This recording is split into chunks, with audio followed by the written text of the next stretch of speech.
नमस्कार, मैं मोनू पवार। उत्तराखंड से लेकर हिमाचल प्रदेश तक इस बार आपदाओं की सीरीज सी चल रही है।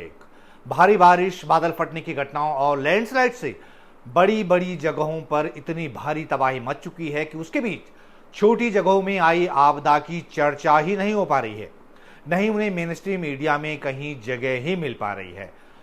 उत्तरकाशी जिले के का जो धराली कस्बा है वो तो इसलिए सुर्खियों में आ पाया क्योंकि उसे सैलाब में मटियामेट होते पूरी दुनिया ने देखा, क्योंकि धराली पर कहर बनकर टूटे उस फ्लैश फ्लड के कई वीडियोस इंटरनेट पर सर्कुलेट हो चुके थे। लेकिन उत्तराखंड का एक और जिला, रुद्रप्रयाग जिला, उसका जो छेनागढ़ नाम का एक छोटा कस्बा है वो भी मलबे में दफन हो चुका है, जैसे धराली बाजार हुआ। बल्कि यूं कहूं कि छेनागाड़ का अस्तित्व ही मिट चुका है। आखिर छेनागाड़ में हुआ क्या, वहां क्या क्या था जो कि नेस्तनाबूद हो चुका है?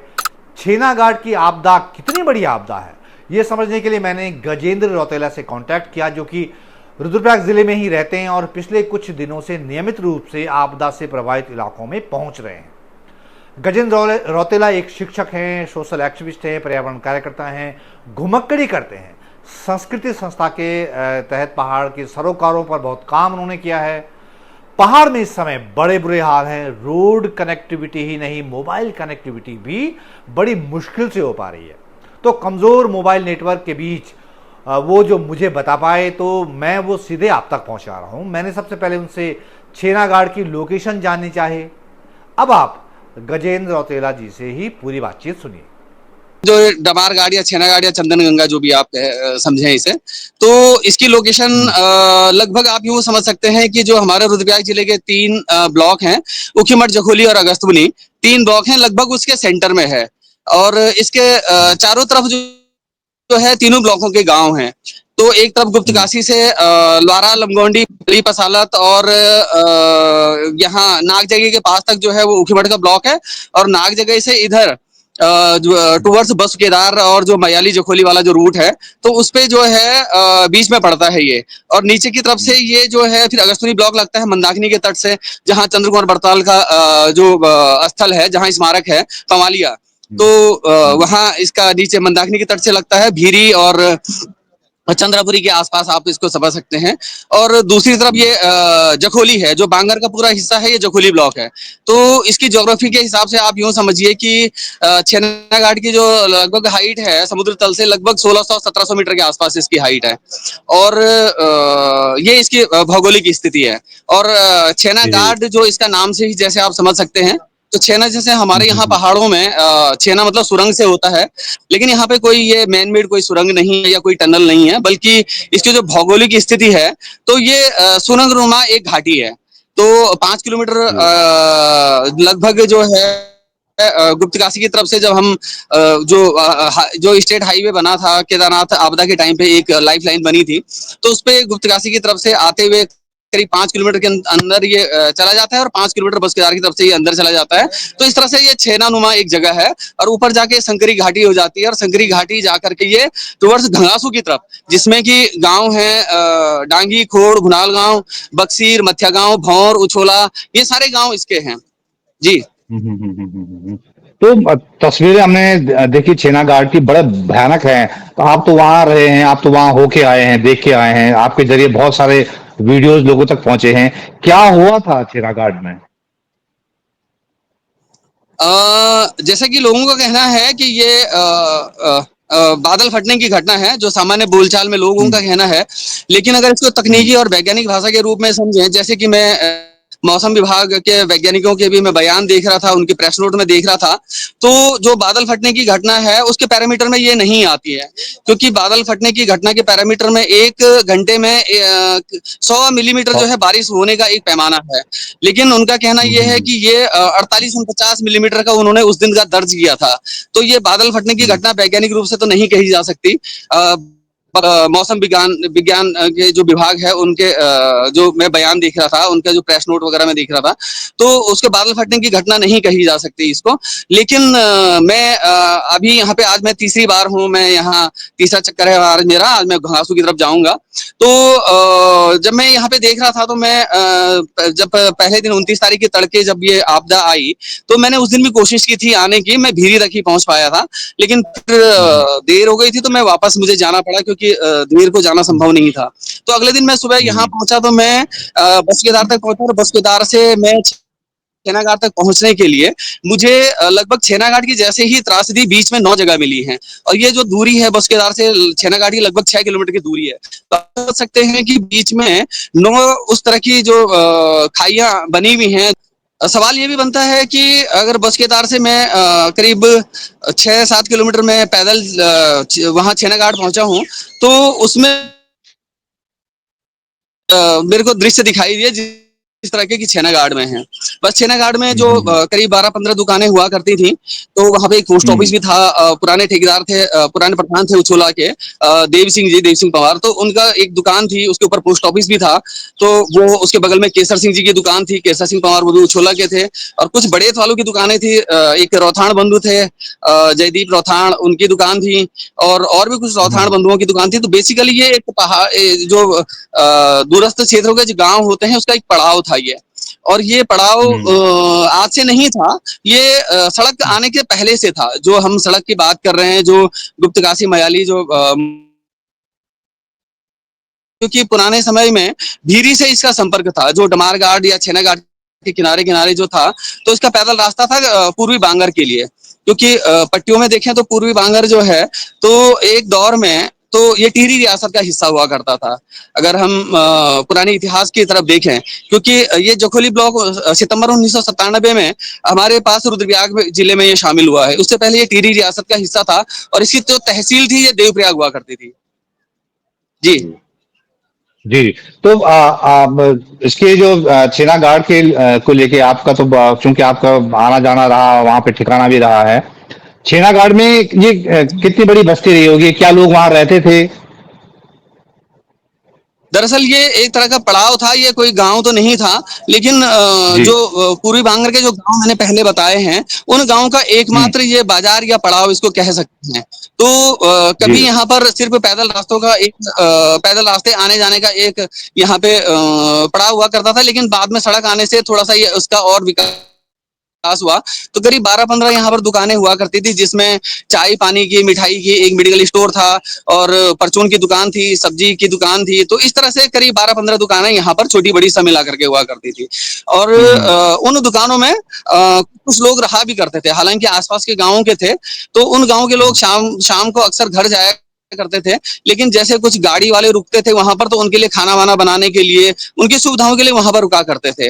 और वहां पे एक फॉरेस्ट की चौकी भी छेना घाट के बगल में ही थी, तो उसके जो फॉरेस्ट गार्ड हैं, तो फॉरेस्ट गार्ड भी अभी जो फॉरेस्ट गार्ड तो नहीं कहेंगे, लेकिन वन विभाग के एक संविदा कर्मी के हैं या श्रमिक हैं, तो वो भी वहां पर थे। कुलदीप उनका नाम है, उनका गांव जो है भौर है, वहीं पर ऊपर एक छोटा सा तोक है, उछोला ग्राम सभा का, तो भौर है वो। तो वहां के भी एक वहां पे निवासी थे जो वन श्रमिक के रूप में वहां पे काम करते थे, वो भी अभी लापता है।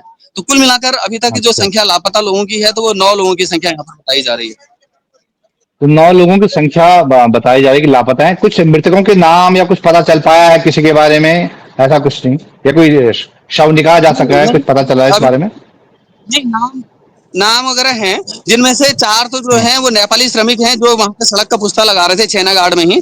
4 लोग वो हैं, हाँ, हाँ, हाँ। और बाकी कुछ लोग स्थानीय हैं। अच्छा। तो ये जी गजेंद्र भाई, ये जो वीडियो में या फोटो में हम देख रहे हैं कि एक बस जो है पुल के बगल में नीचे गिरी हुई है, क्या उस समय मतलब वो उसमें कोई लोग रहे होंगे, या क्या केवल बस खड़ी थी वहां पे?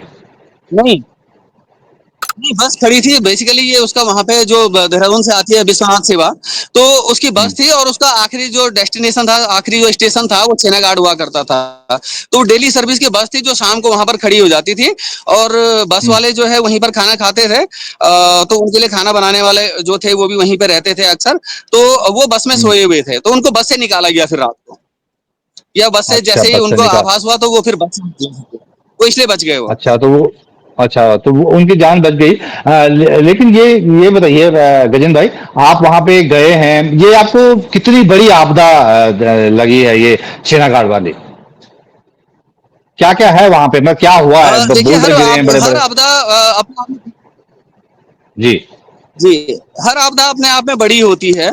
हम्म। अगर उसमें किसी की जान जाती है, वो चाहे 1 हो, 10 हो, 100 हो, तो वो हर आपदा अपने आप में बड़ी होती है। तो जो वो हम्म। बोल्डर आप देख रहे हैं, जो आपने वीडियो में देखे होंगे या फ़ोटो में देखे होंगे, तो जी। वो बोल्डर ठीक पीछे पहाड़ी से आए हैं, हम्म। जिनसे कि वो पूरा जो बाज़ार है, वो दबा है और उसके आस-पास जो भी मलबा आया है, उन बोल्डरों के साथ भी और साथ में जो छेना गार्ड है, जो कि जो ऊपर के गाँव मैंने बताए घंगासू से, तो उससे जो मलबा आया है, तो वो तो पानी के रूप में आया है। लेकिन जो बाजार बाजार का जो नुकसान हुआ है, बाजार जो दबा है, तो बाजार उन्हीं बोल्डर और उन्हीं मलबे से दबा है कि जो पीछे पहाड़ी की तरफ थी।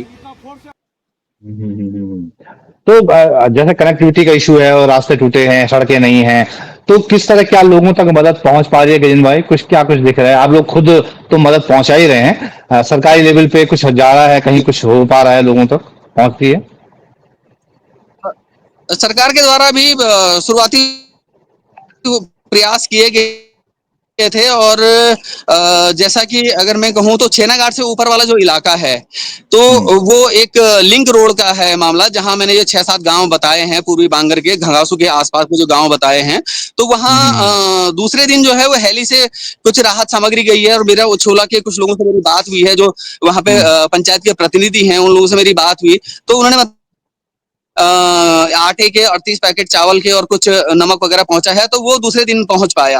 हालांकि अभी तक उसके हम्म। बाद वहां पर कोई और सामग्री नहीं पहुंच पाई, ये तो ऊपर की बात हो गई है। और बाकी जो इसके आसपास के जो गांव हैं, जहां पे छेनागाड़ है और उसके आसपास के जो गांव हैं, जो ताल जामन है, बड़ेत है, डुंगर है, भटवाड़ी है और और इसके हैं? हाँ, जोला बड़ेत है। तो इसके आसपास हम्म। के जो गांव हैं, यहाँ पर जो है नीचे से जो भी सामग्री गाड़ी के द्वारा पहुंचाई जा सक रही है, जो डूंगर या बड़े तक जो भी सामग्री पहुंचाई जा सक रही है, तो वहां तक पहुंच रही है और सीमित मात्रा में पहुंच रही है। सरकार के द्वारा कोशिश तो की जा रही है, लेकिन आज की डेट में जब आप और हम बात कर रहे हैं, तो ये जो हम्म। आपदाग्रस्त क्षेत्र है, ये ही नहीं बल्कि जो केदारनाथ हाईवे है, वो भी पूरी तरह से बंद है और ऊखीमठ और गुप्तकाशी का भी पूरी तरह से संपर्क कटा हुआ है कल सुबह से, यानी 24 ओह। घंटे से ज्यादा हो चुके हैं। तो हम्म। कल से ऊखीमठ और गुप्तकाशी का भी पूरी तरह से राजमार्ग से संपर्क कटा हुआ है। हम्म।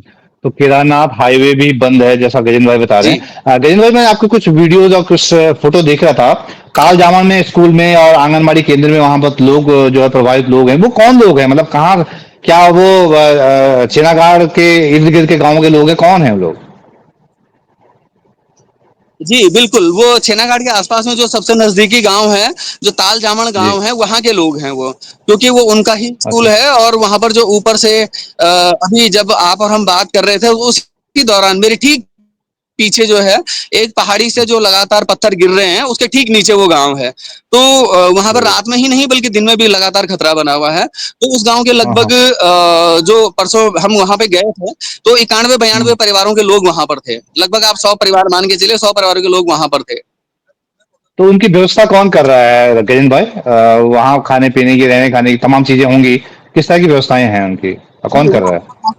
द्वारा पहुंचाई गई है, वहां पर जो भी खाद्य सामग्री वगैरह जो पहुंचाई गई है, तो वहां पर जो जी। प्राथमिक विद्यालय है, उसमें जिसमें 2 कमरे हैं और एक छोटा सा जी। टेंट बाहर पे लगाया गया है, वहां पर वो लोग रह रहे हैं हम्म। और वहां पर खाने पीने की व्यवस्था शासन प्रशासन के द्वारा की गई है। और वहीं पर जो हम्म। आंगनबाड़ी है, वहां पर एक छोटा सा मेडिकल का जो कैंप है, वहां पे भी लगा हुआ है। और इस समय जहाँ पे मैं हम्म। हूँ, तो हम्म। यहाँ पे भी लगा हुआ है, पार्किंग जगह है, बड़ी हम्म। जगह है, सॉरी। आप लगातार प्रभावित क्षेत्र में जा रहे हैं, लगातार देख रहा हूं, मैं आपके वीडियोज भी देख रहा हूं।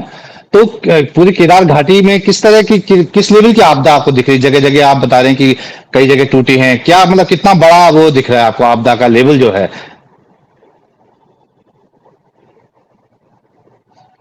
तो संख्या तो काफी बड़ी है, क्योंकि अगर हम्म। मैं इसको गुप्त काशी से और बस केदारनाथ आपदा में लाइफ लाइन बना था, तो उस पर हम्म। दूरी के बीच के जो गांव हैं, तो लगभग इसमें इतने ही छोटे बड़े गांव पड़ते हैं, तो पूरी तरह से अभी सड़क से कटे हुए हैं। तो वो कहीं से भी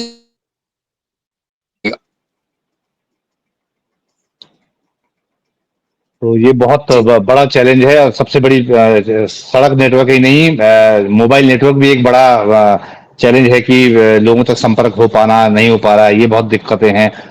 सामान पहुंच रहा है नहीं पहुंच रहा है, बहुत सारी दिक्कतें हैं। गजेंद्र भाई आप अपना ख्याल रखें और बहुत बहुत धन्यवाद, आपने इतना अपडेट मुझे दिया। बहुत बहुत धन्यवाद गजेंद्र भाई।